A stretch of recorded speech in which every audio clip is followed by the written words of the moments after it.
क्या कहना रहेगा चुनाव को लेकर? बस कुछ नहीं, कॉलोनी के सभी कॉलोनी वासियों को बहुत बहुत आभार धन्यवाद ज्ञापित करते हैं। उन सभी के प्रति मैं कृतज्ञ हूँ जिन्होंने अपने असीम प्यार स्नेह दुलार हमको दिया, आशीर्वाद दिया।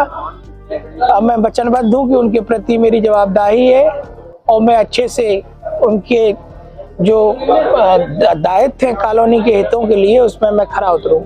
अभी देखा जाए तो वर्तमान में कौन कौन सी मूलभूत समस्याएं कॉलोनी में परिसर में बनी हुई है? देखिए, मूलभूत समस्याएं जो है कॉलोनी में कोई नहीं है अभी, केवल बुनियादी सुविधाएं सब है। बस पेयजल की जो समस्या है वो अंडर वाटर टैंक से RWA स्वयं अपने स्तर से कर रहा है, जिसमें कि प्रतिपूर्ति पूर्ण नहीं हो पा रही है। उसके लिए अमृत पेयजल योजना से शासन की स्कीम से जोड़ा जाना आवश्यक है, जिसके लिए हम बाध्य होंगे, प्रतिबद्ध होंगे और कार्रवाई करेंगे और बिल्डर से उसका वो भी करेंगे।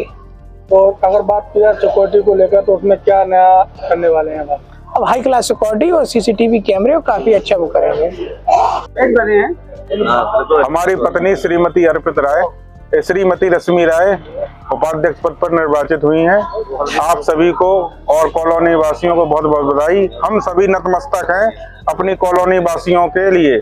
इन लोगों ने बहुत मेहनत की, बहुत धैर्य रखा, बहुत संगठित रहे, बहुत हमारे जो है इतने हम लोगों को इतना जो है झेलना पड़ा 5 साल।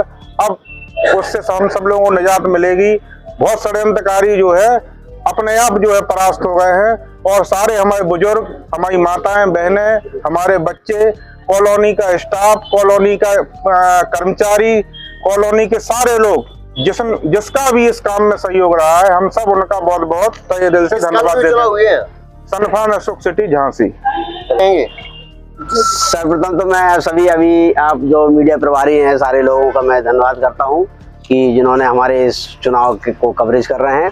मैं सनफान अशोक सिटी RWA के सोसाइटी के जो है हम लोग पदाधिकारी निर्वाचित हुए हैं इनका, और मैं निर्वाचन करा रहे हैं हमारे कुंवर साहब का भी मैं बहुत बहुत आभारी हूँ कि इन्होंने बहुत शांतिपूर्ण और व्यवस्थित ढंग से जो है इस निर्वाचन को संपन्न कराया है।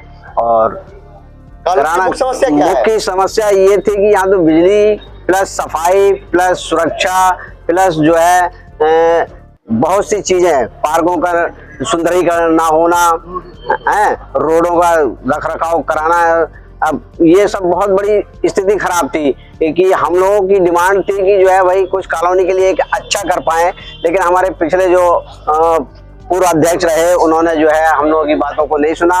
उस पर जो है हमारी कॉलोनी वासी के सभी रहवासी जो है संघर्षरत रहे और आज हम इस मुकाम पर पहुंचे कि हम लोग उसको नव चुनाव को प्रथम चुनाव कराने का जो है हम लोगों साहस जुटा पाया और आज ये संपन्न हुआ।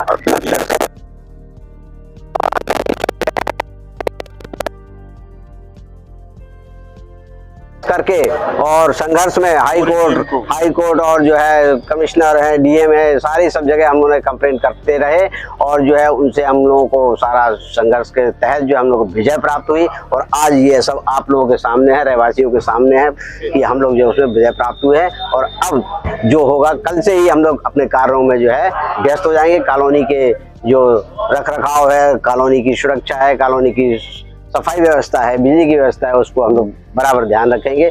जो भी एक भी व्यक्ति की कोई भी समस्या होगी उसको बराबर हम लोग जो है टेकअप करेंगे, ध्यान में रखते हुए अपने आगे की। ये बहुत ही हर्ष का विषय है। आज हम लोग पूरे कॉलोनी वासियों के आशीर्वाद से पूरी टीम हमारी विजयी हुई है, अध्यक्ष जी के नेतृत्व में और हमारे बौद्ध अंकल जी जिनके मार्गदर्शन में पूरी टीम ने बहुत अच्छा प्रदर्शन किया है। साथ में पूरी कॉलोनी का हम लोगों को आशीर्वाद प्राप्त हुआ है जिसका आप लोग स्वयं देख सकते हैं। और हमारे विजय हुए कोषाध्यक्ष पद पर आप तो निर्वाचित चुने गए। जी जी जी, क्या कहेंगे? बहुत हर्ष का विषय है मेरे लिए भी और हम लोगों को पूरी कॉलोनी और हमारी टीम के लिए भी बहुत अच्छे से हम लोगों को सहयोग मिला है कॉलोनी का और निर्विरोध हम लोगों को मतलब मुझे निर्विरोध चुना गया है। बहुत बहुत धन्यवाद। महत्वपूर्ण पद मिला है। जी जी, प्राथमिकताएं क्या रहेंगी?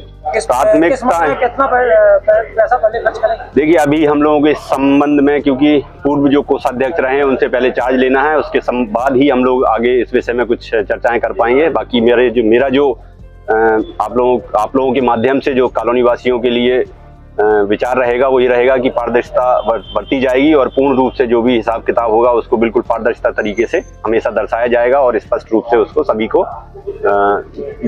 मिलेगा, उसका जानकारी मिलेगी। आपके दूसरे पदाधिकारियों ने पहले की कार्यकारिणी में भ्रष्टाचार के आरोप लगाए, ऐसी स्थिति में चार्ज किस परिस्थिति में लेंगे? नहीं देखिए, पूरा ऑडिट होने के बाद लेंगे या वैसी चार्ज लेंगे? नहीं, चार्ज पूरा ऑडिट होने के बाद ही लेंगे, लेकिन जो अभी प्रक्रिया हमारे रजिस्ट्रार महोदय द्वारा तैयार की जाएगी उस प्रक्रिया में चार्ज लिया जाएगा। उसके बाद जो पूर्व की कार्यकारिणी है उसके ऊपर जो भी मान लीजिए आरोप लगे हैं या जो भी कारण है उसका हम लोग पूरा उस पर कार्रवाई जांच कराकर ऑडिट कराकर उस पर कार्रवाई कराएंगे। लीगल एक्शन लेंगे? बिल्कुल।